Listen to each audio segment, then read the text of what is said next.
Nous avons entrepris de vous lister les 100 comics de l'histoire, les 100 comics à faire figurer dans votre collection, les 100 comics à avoir lu, les 100 meilleurs comics selon un barème très précis. Eh bien, les 100 comics qui m'ont retourné le cerveau et que j'ai envie de partager avec vous et qui, je l'espère, pourront vous séduire. Peut-être que vous les avez déjà lus et peut-être que vous partagez cette passion. Aujourd'hui, nous allons entrer par la grande porte dans ce qui est un chef-d'œuvre fondateur dans ma passion des comics et du personnage de Daredevil.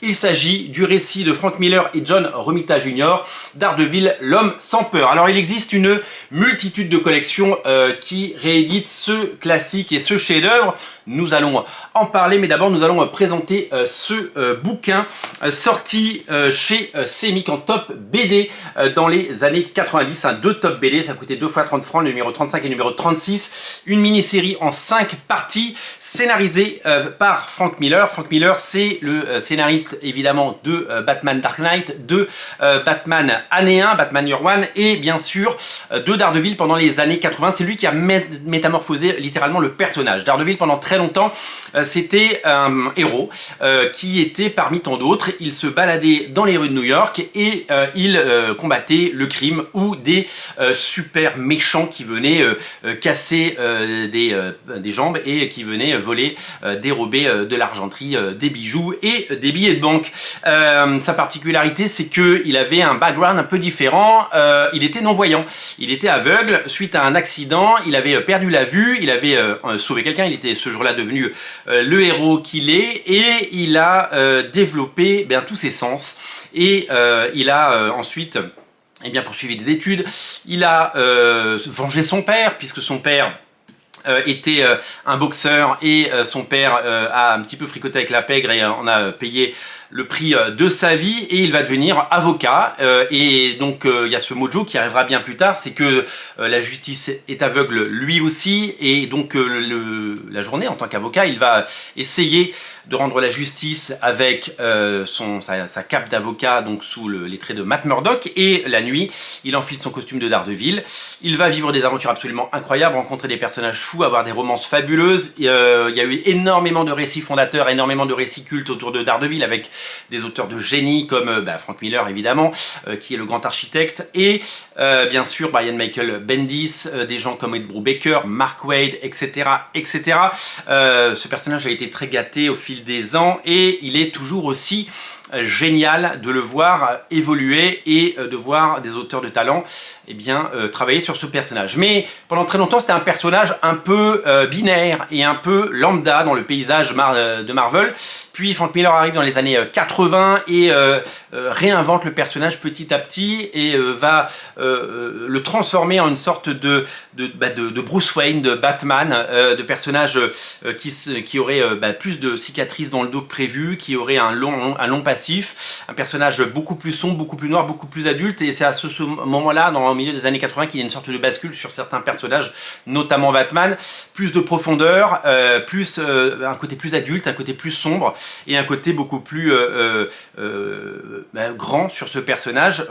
C'est là le moment où il y a cette bascule, où on passe du comics un peu désuet, du comics pour enfants, à quelque chose de plus adulte, à quelque chose de plus moderne, qui nous dirigera plus tard vers ce que l'on connaît, c'est-à-dire les graphic novels. Daredevil, l'homme sans peur, c'est le retour de Frank Miller, qui avait quitté la série Daredevil depuis plusieurs années, au début des années 90, et à qui on propose de raconter les origines définitives et de re-raconter à sa manière, avec son talent, avec sa plume, avec sa verve, les origines depuis le départ. Donc Matt Murdock enfant avec son père boxeur, les moqueries des autres enfants, son accident, et l'essence qui se développe une fois qu'il a perdu la vue. Et la rencontre avec Stick, son mentor, qui va lui apprendre que son handicap, il peut en faire une force, et il peut devenir plus tard un héros. Nous allons découvrir le parcours de Matt Murdock depuis l'enfance jusqu'à ses premières mission, un peu comme dans Batman Year One, si vous voulez, avec ses premiers échecs, avec ses premiers amours, avec ses premières rencontres, avec ses premiers ennemis. Et nous allons découvrir au fil des pages ce qui va faire la légende Daredevil et ce qui va faire le fruit et le moteur de tout ça. Moi, j'ai véritablement découvert le personnage de Daredevil dans cette mini-série, donc quand elle est sortie dans les années 90, je crois que nous étions en 1991 si je me trompe pas, et j'ai découvert cette série et elle m'a retourné le cerveau. Je suis tombé 93 aux États-Unis, 94 en France, voilà. Nous sommes sur une série qui est absolument parfaite de bout en bout. C'est la série définitive pour raconter les origines de Daredevil, qui depuis n'ont pas, vous savez, aux États-Unis dans les comics, on a pour habitude de raconter souvent les origines des personnages, d'essayer de les enrichir, de les moderniser, parce qu'on n'écrit pas des comics dans les années 90 comme on écrivait dans les années 60 et en 2025 comme on les faisait il y a 30 ou 40 ans. Et c'est important de rafraîchir de temps en temps les origines ou de rafraîchir certaines histoires pour un public. C'est pour ça qu'il y a des remakes de films au cinéma, pas que pour des raisons commerciales. Alors certains sont complètement ratés, mais d'autres ont du sens. Depuis 1994, eh bien, ce récit n'a pas pris une ride et il continue de faire figure d'origine définitive et surtout de très très grands classiques. Je vous l'ai dit, quand j'ai lu ce Daredevil, l'homme sans peur, ce Man Without Fear, ma tête a explosé, j'en redemandais, je suis tombé amoureux de chaque aspect de ce comics, la façon dont c'était raconté, les dialogues, l'histoire, la structure et le dessin de John Romita Jr. qui est le fils de John Romita, qui a dessiné Spider-Man. Il avait dessiné du Spider-Man lui aussi, il avait fait du Daredevil, puisque sous l'ère Annosanti, c'est lui qui dessinait Daredevil déjà, et il avait fait du X-Men. On connaît son style anguleux, qui rappelle évidemment Jack Kirby, on connaît son sens de la narration, du storytelling, ses scènes d'action sont parfaitement lisibles et absolument jouissives, et c'est vraiment une leçon de bande dessinée que de voir ce travail et cette histoire racontée par cet auteur qui n'a pas toujours en France super bonne presse et qui depuis quelques années, c'est un auteur qui a plus de 60 ans aujourd'hui, peut décevoir par certains de ses aspects. Certains dessinateurs ont tendance un peu à décliner, mais n'oublions pas tout ce qu'il a laissé et tout ce qu'il a fait, tous ses Daredevil, tous ses Spider-Man et évidemment la carrière fabuleuse qu'il a. Pour moi c'est un grand artiste.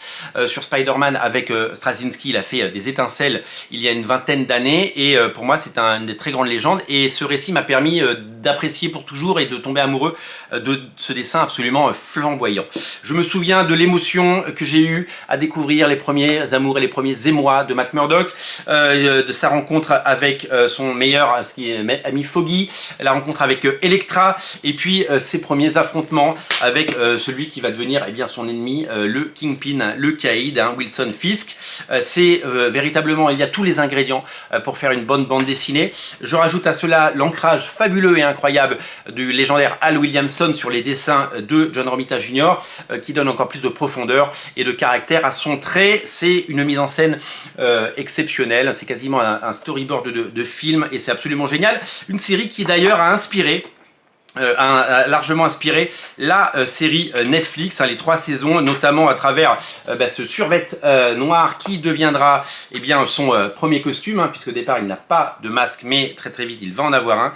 Donc dans ses premières aventures, avant de porter son costume connu, son premier costume qui était jaune, vous le savez, puis son costume rouge iconique, il a eu des costumes. Donc il y a véritablement une volonté de nous raconter une histoire et de créer une légende. Voilà, je vous montre le costume de Matt Murdock tel qu'on le revoit plus tard dans le film. Ça vient de là, ça vient de ce comics.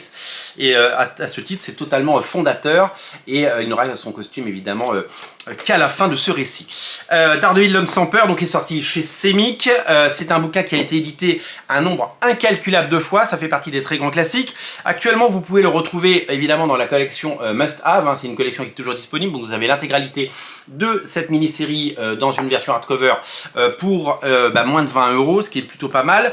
Si vous en trouvez encore au moment où vous regardez cette vidéo, sachez que ça a été réédité dans cette collection, la Grande Saga, qui coûtait à la base 5,99 €, 5,99 € et qui a été soldé par Panini, s'il en reste sauté dessus, à 3 €. Et si vous êtes un gourmand, sachez que c'est une série qui a été rééditée récemment dans le second omnibus Compagnon Daredevil par Frank Miller, où vous retrouvez ce récit parmi tant d'autres, parce que vous le savez, cet omnibus regroupe plusieurs numéros. Belle qualité de papier, grande page et un confort de lecture pour redécouvrir ce classique et ce chef-d'œuvre qui met en scène Daredevil et qui nous régale.